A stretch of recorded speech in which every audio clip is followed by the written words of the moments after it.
So I'm having a hard time like starting this video just because I know that I didn't prepare for it. My overall presentation is not the way that I would want it to be in doing a video, but I just felt like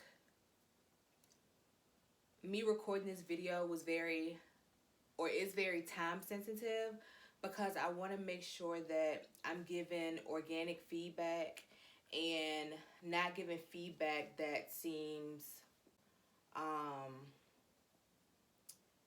like not giving feedback that's more catered to a well thought out reaction to this book, because I feel like the raw emotions that I am feeling now that I just finished this book, and being that it took me only 3 days to read this book, like I feel like I said, it's very time sensitive, and so I just wanted to get the content out. I just finished reading Black Privilege by Charlemagne the God, and this book, it struck something in me that in this moment I'm still trying to process. Easily, this is one of my top 5 books now. I've had this book for about 2 years now, but when I say the timing of me reading this book is absolutely perfect, like the timing could not have been any better. I believe wholeheartedly in divine timing. And like I said, the timing of me reading this book just could not be any better. And y'all, I'm sorry, I'm standing up because, like I said, I'm not prepared to record this video. I just like literally put some edge control in my hair because I was lounging around the house just reading the book, and I finished it and I was like, yeah, I have to make a video about this. So I started reading this book about 3 days ago. It's definitely one of those books that when you start reading, like you need more, you want more. Um, it's about, I would say it's like his autobiography of his career as a radio host. Hold up. I did my toes while I was reading too, and I think I just messed one up, but it's all good. I don't even care. So I watch the Breakfast Club interviews on YouTube regularly. I consider myself to be someone who enjoys studying human behavior. And so just seeing different celebrities or political figures come and do interviews, and being able to kind of get more insight about the way that they think about things and the way that they view the world based on their interview at the Breakfast Club is something that I thoroughly enjoy. I've always said, and I haven't shared this with, I think one other person, my ex knows this, but I've always said that one day I am going to be on the Breakfast Club. I don't know why, but it's going to be for something positive. And like this book just really put the fire under me in terms of believing that that is possible. Like just putting that stuff in the atmosphere, how important that is. And I guess I've been hesitant to say that because, again, I don't know why I'll be there. And I kind of feel like people may see that as being kind of self absorbed, to feel as though I will have a reason for the Breakfast Club to want me to be on their show. But I'm putting it out there. Again, I always say that I want my channel to be a source of inspiration. So when I'm on the Breakfast Club, whether it be a year from now, 5 years from now, this will be my timestamp to let you all know that yes, I did speak that into existence. Like I'm gonna be having a conversation with DJ Envy, Angela Gee, and Charlemagne my God. Let me read that part. Y'all got some names on that now. So yeah, I really enjoy watching the Breakfast Club, and I more so appreciate the context of the conversation from Charlemagne the God's point of view. He is brutally honest, which is something that I definitely admire about him. I admire his ability to um, help people draw conclusions about certain things that have happened in their lives that they may not have thought about until they sat in that chair beside him. I love his sense of humor. And now just knowing his story, like I really like him as a person overall, based on information that I have from this book and seeing his Breakfast Club interviews. So, To give y'all a little bit of background of what's discussed in this book, he got his start at a South Carolina radio station. Um, no college education whatsoever. He was fired 4 times, one of them being from his position with Wendy Williams. But he never saw being fired as the end all be all. He always saw it as an opportunity to kind of be rerouted and to kind of step into the next season of his life. And that alone really hit home for me because although I wasn't fired from my job, if you've been following me since about October, you know that I decided in October to leave a job that just wasn't serving me anymore. I didn't feel as though I was living to my true potential. I was very unhappy. I was very depressed, just to be candid about it. And so I decided to step out on faith and leave my job. And in that, a lot of other things changed in my life. Now I can say for the better, but of course at that time it kind of felt like the rug was just being pulled from under my feet. I was and I still am very serious about just spirituality overall. And so I had taken a lot of time to kind of start jotting down, or as it's called in the spiritual world, scripting the life that I wanted for myself. And I started to realize that a lot of the things that I was doing on a day-to-day basis and a lot of the things and people that I was allowing to occupy my space and my time were not in alignment with what I was saying that I wanted. And so I started to see the correlation between, just feeling like I wasn't making any progress, always feeling just depressed, and I wasn't feeling like I knew my true self or the best version of myself should have been feeling. And just to stick a pin in that idea, I've grown to learn that longing for better, whether it be to feel better, to make more money, to give back to your community in a greater sense, it says a lot about the idea that we were created to fulfill a purpose. I don't believe that we would have the capacity to feel such a strong connection to something that A, we hadn't already experienced, or B, that wasn't an innate part of who we were. And when I say something that we haven't experienced, I still tango with the idea that we have all been here in some capacity before. And I believe, and again, my beliefs are changing and evolving every day. So this is my belief today. What is this? March, I think 16th or March 16th. By May, it may be something totally different. But where I stand today, I believe that based on the achievements that we had in our previous life, we are put back here through reincarnation or some other principle. We are put back here to then continue the journey and to accomplish something different, to have a different impact on the world, or to achieve things that we didn't achieve in our past life. Like, I don't want to get too much into that because I feel like in order to make it make sense in the way that it makes sense to me, I have to go off on a tangent, and that's not what this video is about. So yeah, I believe that those desires that we have, that we feel deeply connected to, are because they are a part of who God created us to be.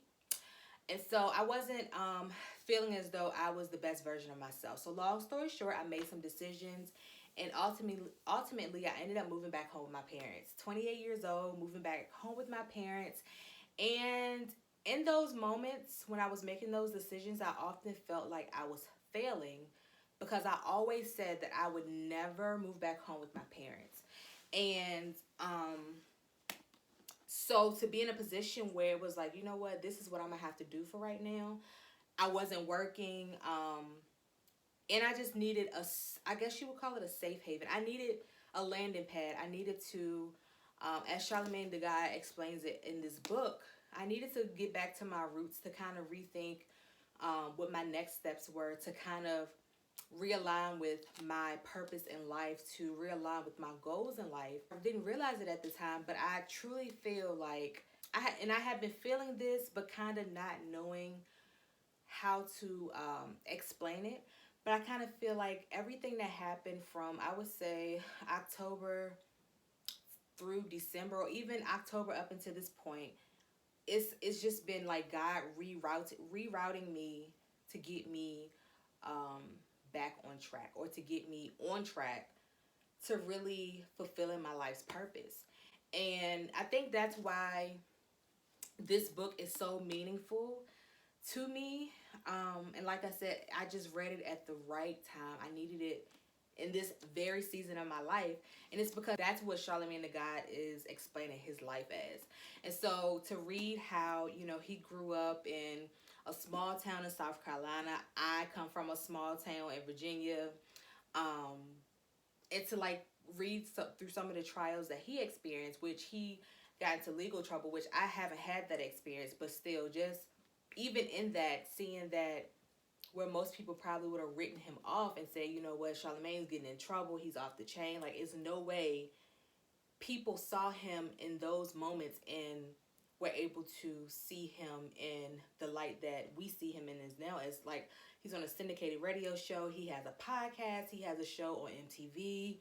He's just very successful in his field. Like, I imagine it was hard for many people to see him in that light, being that he was getting in trouble and not being the best version of himself at that time. But those times were also necessarily because it taught him things that now, by reading this book, he wouldn't have learned if the path was just straight and narrow.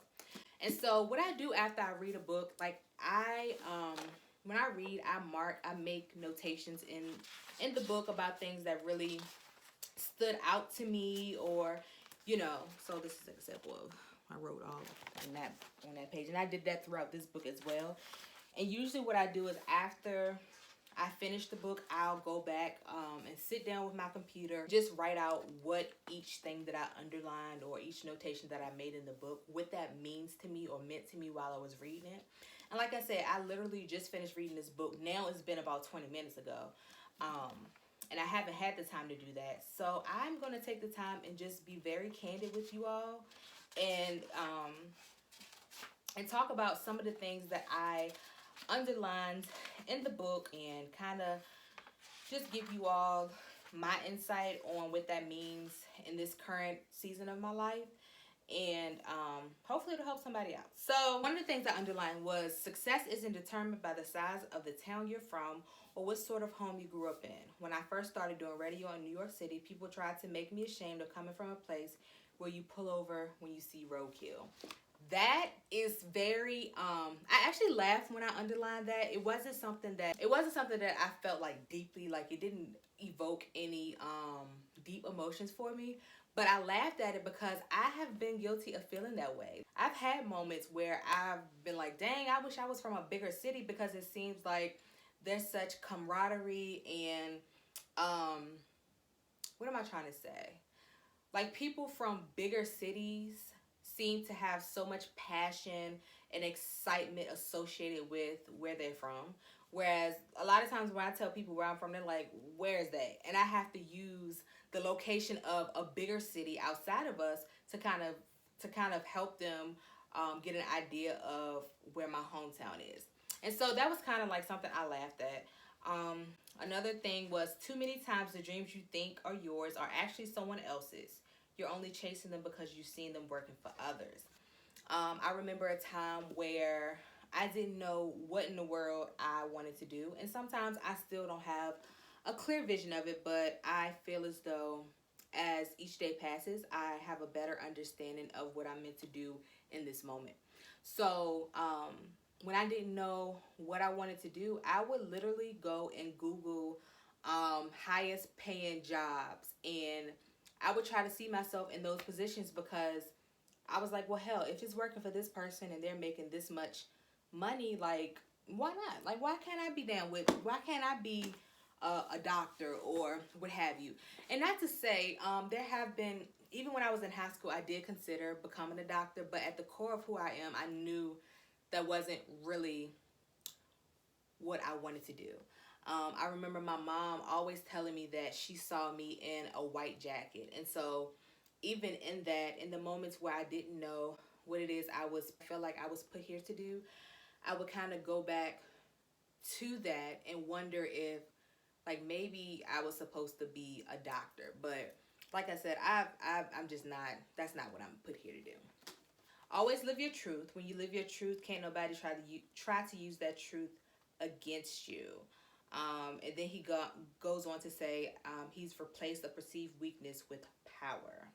And that's actually something that I've heard him say many times before, whether it be on the Breakfast Club or in just other interviews that he's done. He's very candid about different things that other people may find to be embarrassing, and I really respect that about him. And that is kind of a mantra that I've taken upon myself to try and implement in my life as well. And that's why a lot of times on my Instagram posts, I will say like moment of transparency, and then I will talk about, you know, a situation or a moment during the day where I may have felt anxious or depressed, or, you know, just kind of taking away the idea that I need to be perfect, or that people look for moments of imperfection to use against me. And that goes back to a lot of us were raised that way. Like, you didn't talk about your feelings or your emotions, or things that went on within the family weren't to be talked about with other people. And so a lot of us have carried that into our adult lives and found that that's not necessarily the best way of thinking if you're somebody that's looking to evolve. Stop complaining about where you are physically and start focusing on where you are mentally. That's when you will start to transcend your circumstances. That stuck out to me because I'm going back to when I first lived at home. Growing up, I always said, oh my God, when I turn 21 and I move out, like, this is going to be different. I'm going to do this differently, this, that, and the third. I didn't move out when I was 21. I think I moved out when I was maybe 24, 25. Maybe a little bit older. And I quickly realized that it wasn't about me being at home. Like my lack of energy and motivation wasn't solely based on the fact that I was living at home. It was things about myself that I had to change and deal with. And coming back home and having like this burst of motivation, um, just seeing subtle changes in the way that I eat, seeing changes in my motivation to work out. It's not about where I am. Now, not to say that in a lot of cases, I do believe in the saying that you can't heal where you can't heal in the same environment in which you were broken or hurt, or however the saying goes. I do believe that to a certain extent. But overall, the changes that you want to see within yourself are solely based on your willingness to be disciplined and to commit to change. This quote is kind of hard to read it to you all because I started underlining in the middle of like the paragraph, so you won't get the full context of what he was talking about. But it is referring to the idea that I need to move to a bigger city in order to be successful. Now, I do believe that to a certain extent. I actually had this conversation in a group text with my line sisters last week. While I do believe that certain cities offer bigger opportunities, that goes without saying. Again, it goes back to the idea, if you don't have a plan, just escaping, that's what I feel like I was trying to do now that I think about it. Just escaping to another city, just going to New York or Atlanta or Texas or Miami. These are all places that I have considered moving. And I mean, I'm still considering moving to one of those places, but the bigger idea is that I need to go with a plan. I can't just pack up and move there and get there and be like, all right, I'm here. Come on. Like, give me what you got for me. Like, it's not going to work like that. I have to go with the plan. I have to know the steps that I'm going to take when I get to one of those places to be more successful while using the resources that those places have to offer. This is a quote that Charlemagne the God used in the book from Malcolm X, and it says, people don't realize how a man's whole life can be changed by one book. I put an asterisk beside that because that is so true. I will forever push the power of reading people, I know I'm only 28 years old, and people probably think I am so whack that some Saturdays I post on my Instagram that it's 10 o'clock at night and I'm reading a book. Like, while some of my peers are out clubbing and pre-gaming and whatever else, which I'm not judging those people, but I just find so much value in taking the time to read. Taking the time to read. And one of the points that Charlemagne made in the book about reading is to be more open to reading books by people that don't look like you.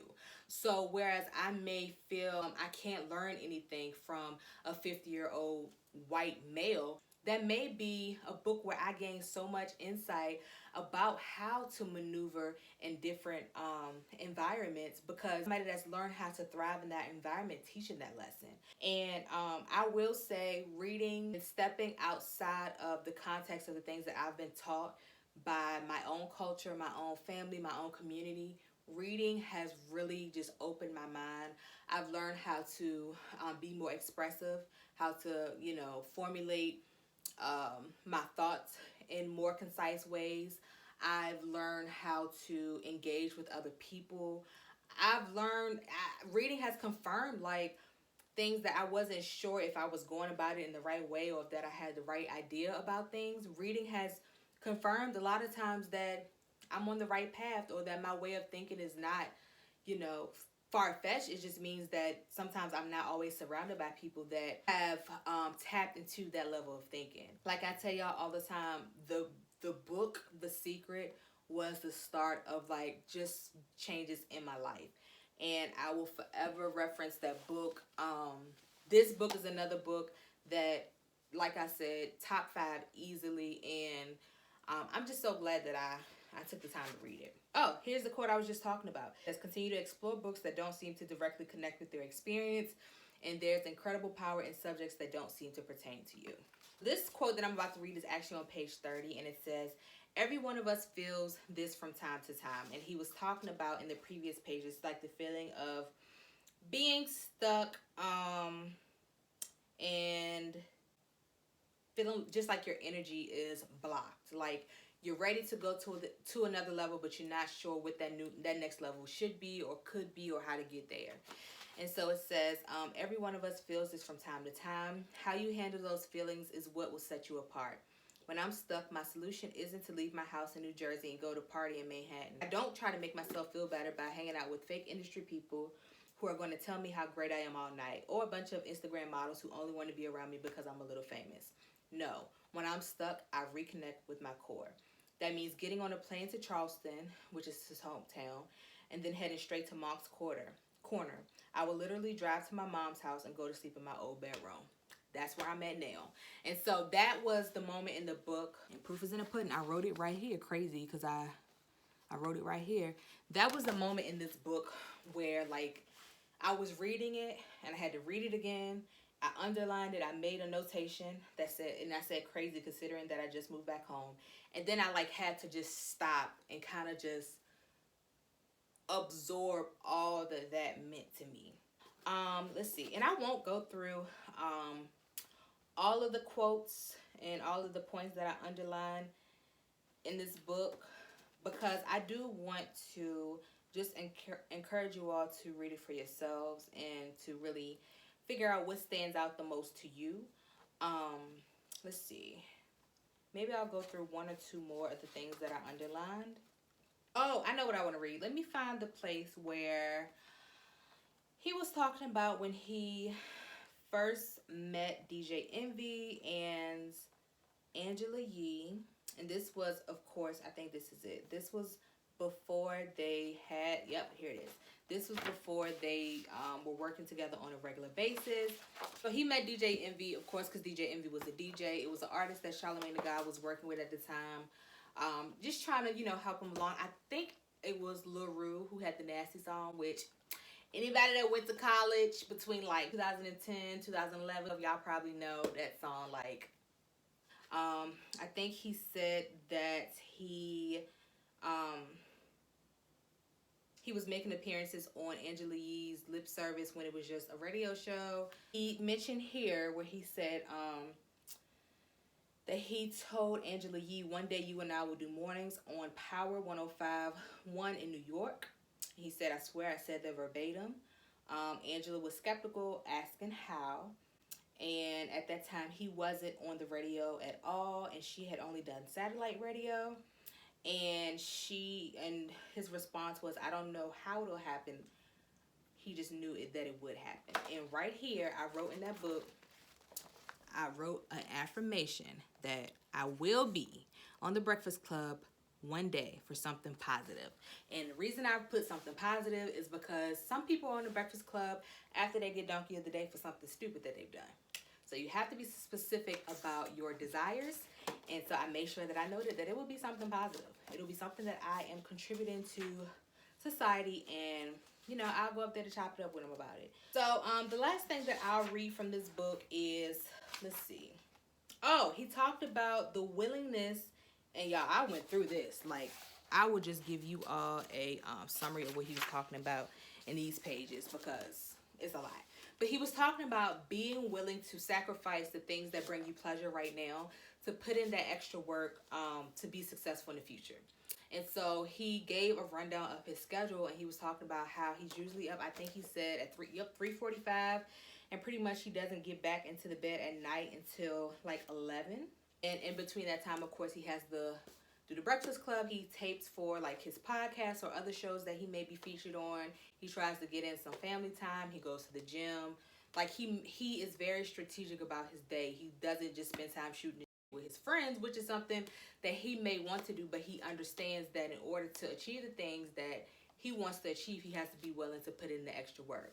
And so that's something that really stood out to me because that's been a constant struggle of mine. Like, I struggle with sometimes wanting to have a social life, but then that'll mean, okay, well, I won't be able to put in as much work to go back to school. And now in hindsight, I guess it's ridiculous. But just having him like really get into the nooks and crannies of his day and all that goes into the finished product that we see, when we watch The Breakfast Club or when we look at whatever his show is on MTV. Like, we see the finished product, but we don't see all that goes into it. And so I'm going to end this video by highly suggesting this book. Of course, you can get it on Amazon. You can get it at your local bookstore. It's definitely a game changer. I'm definitely so thankful that Charlemagne took the time to put his thoughts on paper. He actually dropped a few other book titles that I took note of. Well, I just added it to the other like 100 books that I have saved on Amazon that I want to read, and I plan on reading those books. And I'm just excited about this new knowledge and the confirmation that things are happening for me. They're not happening to me, and that's a nugget for anybody. Like, whenever you're going through something that seems like a challenge or that seems to be the opposite of what you would want to be experiencing, try to find the lesson in it. Find the good in everything that you're going through. Like, again, I'm happy to be back home. My sister is a senior in high school, and I am able to just experience her senior year with her because I'm back home. Whereas when I was away, of course, I would call home and I would come home sometimes to see them, but I wasn't in the mix. And so, like, just getting that day-to-day interaction with her and my younger sister, my mom, my dad is here, like, it's just been good. And I have a new appreciation for everything that happened to get me here. I hope you all enjoyed this video. I am interested to hear any feedback that you have about it. If you've read this book, he has another book too that I plan to read. It's called Shook One. I think about like more of a his mental health, and the importance of talking about mental health and educating each other within our community about mental health. So I'm definitely going to read that. But like I said, I know this is probably not what you're used to as far as I'm standing up. My hair is still in a messy bun from the gym earlier. But like I said, I just had to pop on and give my feedback from this book because literally when I was getting to the end of the book, like I felt like I wanted to cry. I had anxiety, and not anxiety in a bad way at all. It was anxiety because this book is such a call to action. Like, It's no way you can read this book and just like put it down and be like, oh, that was a good book. All right, what I'm reading next. Like this, it really prompted so much reflection. It really put things into perspective about, if you just set your mind to something and make every day about taking the steps that are necessary to achieve a goal, like anything is possible, regardless of your culture, your religion, your socioeconomic background, um, legal trouble that you may have gotten into, anything that you see as a hindrance or a setback. Like if you just flip it and be optimistic and use those things. I'm so motivated after reading this book. It just really, really, really makes me motivated to continue to make every day the best that it can be, to really focus on goals and accepting the fact that the goals that I have right now may not be the goals that I have in 5 years, and that is okay. And that just means that I am evolving. So there's no way that I can like sit today and plan out the next 10 years of my life. Expect things to go like in a straight path. That's just not how it works. I put a picture of a page out of the devotional that I have by Iyanla Vanzant. I actually did a video on that as well. If you haven't seen it, make sure you go look at it. Make sure you go look at that video, because it is also a video about a book that prompted a lot of reflection. The picture that I posted from the book was just talking about how the curves in the road of life are just confirmation that we will never be given more than we can handle. And so the significance of the seemingly detours in life and the curves in life are just to protect us. Like, we'll say, oh my God, I wish I was a millionaire. But I've heard it time and time again. Money will just enhance or magnify what you are today. So if you are careless with the check that you currently get from your 9 to 5, you're going to be careless with $1 million, which means that you may be a millionaire for a year or two, but then after that, you'll be right back in the same situation. If you are not a nice person, being a millionaire increases the chances that now you'll feel entitled to be a rude person, or not a nice person, because at the end of the day, you may have the mentality that you're rich, you don't need anybody. But again, we should have goals, and it's okay to want to be a millionaire, but then be prepared for the journey to get there. And I am so thankful. I can stand here and say I'm so grateful that I did not get everything that I thought that I wanted, that I needed, that I was capable of having when I asked for it. I definitely know that life is gonna surprise me and excite me, and I'm gonna achieve things that I set forth to do, but I am content with getting those things when it's appropriate for me to have them. So I will talk to you all in my next video. Thank you so much for just giving me a safe place to self-reflect and to share some of the things that I have learned on my journey. I will talk to you all soon. And again, if you haven't read this, please, please, please go and read this. Charlemagne the God. I will see you on The Breakfast Club soon, or maybe, I don't know, maybe I'll be on a podcast that you're on. I don't know, but mark my words, y'all. I am going to one day, in some capacity, meet Charlemagne the God, have a conversation with Charlemagne the God. DJ Envy, I love Envy and Gia. I hope to meet them one day. Angela Yee is dope. So this is my timestamp. I promise y'all, I'm recording this on March 16th, 2020. And so whenever it is that conversation takes place, I will be sure to reference you all back to this video. And it's here to prove that you can speak things into existence. Say it, believe in it, and put the work in, and you'll achieve it. Talk to y'all soon.